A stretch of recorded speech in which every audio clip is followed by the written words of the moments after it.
Hi, this is Jack Stanley, and I wanted to spend a little bit of time with you today talking about some rare labels, unusual labels for records, disc records. Between the years of about 1903 to about 1910, thereabouts, give or take an ish.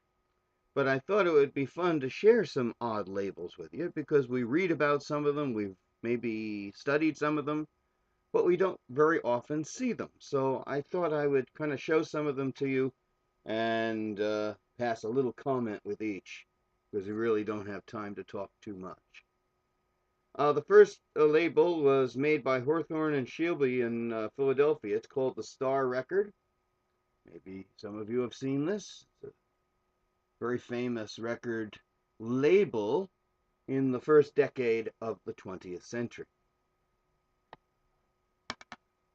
The next record I wish to show you is also a Hawthorne and Shelby and Prescott record. It's called the American record. And the American record had on it, it was blue wax, not too easy to tell here, but on the label is a Native American listening to a disc gramophone. And next to it, it says, music hath charms. Well, one has to think that what did people think of Native Americans in the end of the 19th century and beginning of the 20th? They thought of them as savages. And so think of that phrase on the record, music hath charms to calm the savage beast. And there you are. These records are gone in the first decade of the 20th century. Put out of business because they infringed on a lot of patents with many companies. The next label is the Lakeside label, which pretty simply is this. It's a Columbia record. And of course, they got the masters from Columbia and put new labels on them. Columbia did that a lot. Columbia sent records everywhere, especially stuff that was obsolete. They made a cottage industry out of it. And obsolete early recordings, some going back to 1901, were being sent all over the place. And what they would do, they would have their metal workers erase from the masters the introduction that was standard until 1903. And so in the later years, a lot of recordings from 1901, 1902, and 1903 are shipped all over the place up to about 1920 with records that have the introduction removed. People are none the wiser. It was a very clever move. Here's a label I can't tell you a doggone thing about. But it's kind of an interesting label. ISI, it's made in Saxony. I've never seen anything much on them. I saw one person talk about it once, and they basically said they didn't know what it was. So I'm here to tell you the same thing. I'm not sure what it is. I hope I find out eventually.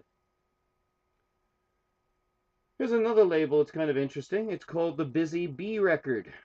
And Busy Bee records are unique for one major reason. First off, you can see there's a spindle hole, and then there's a huge square cut out of the record, and there was actually a slot in the turntable for a Busy Bee phonograph to play such a record. Busy Bee never recorded a record on their own. None. Every record that they sold was made by another company. Just an interesting thing. This is made from an imperial master. And many of their records did come from imperial.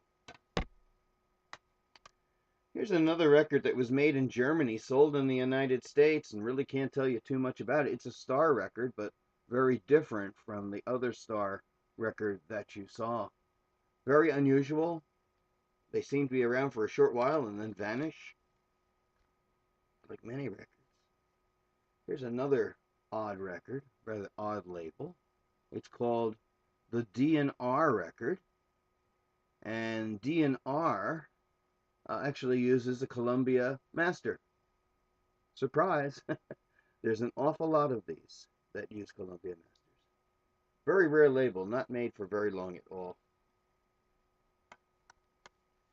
Another company that used Columbia Masters is this, the Court Record Company. Now this is kind of neat because this is George Washington Johnson doing the Laughing Song, which was recorded in 1902, 1903, and of course they removed, you know, anything to let you know it's from that early. It even has an announcement.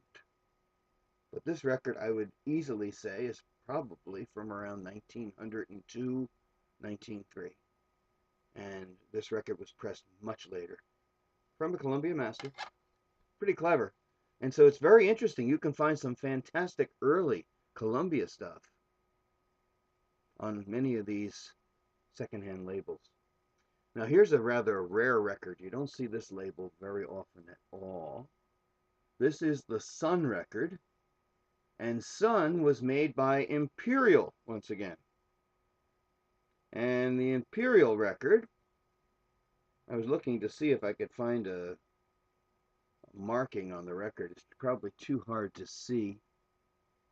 But I want you to understand that the numbers here are backwards. All Imperial records, all of the record numbers are always backwards because they wrote it on the wax. And they didn't have a system to do it otherwise, as most other records did. That's how you can always tell an Imperial.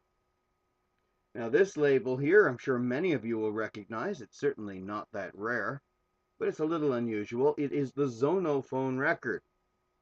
And of course, Zonal Phone was basically a cheap label for the Victor Talking Machine Company for a number of years, from 1904 to about 1912. It was a secondary cheap label. And after a lot of patent battles with Columbia, Victor dropped it in 1912.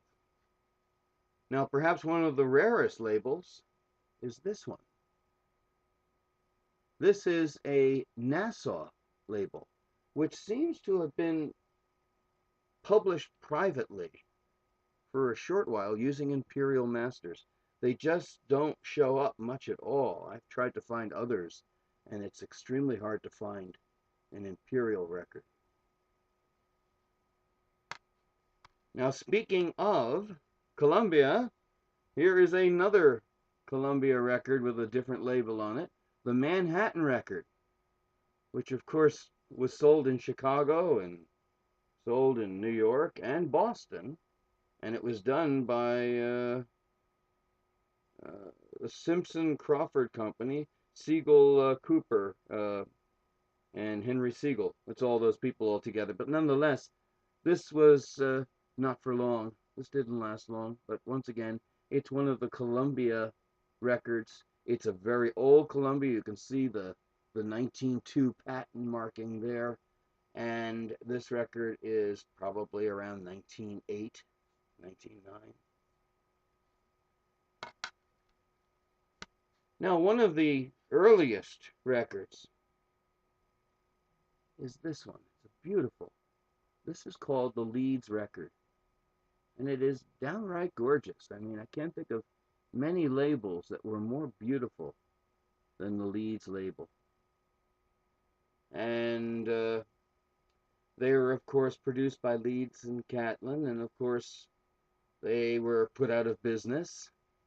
A lot of the recordings are transcriptions of other people's records. Well, they were breaking everybody else's rules, and they were using everybody else's patents. Why not copy a few records?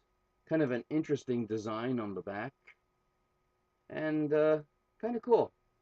So I want you to see some of these labels and enjoy them, because, you know, a lot of times we read about this stuff and we study this stuff, and we like to know the history, but a lot of times we just don't see what the stuff looks like. So I'm going to get another pile together and do this again. Okay? Hope you enjoyed. Thank you.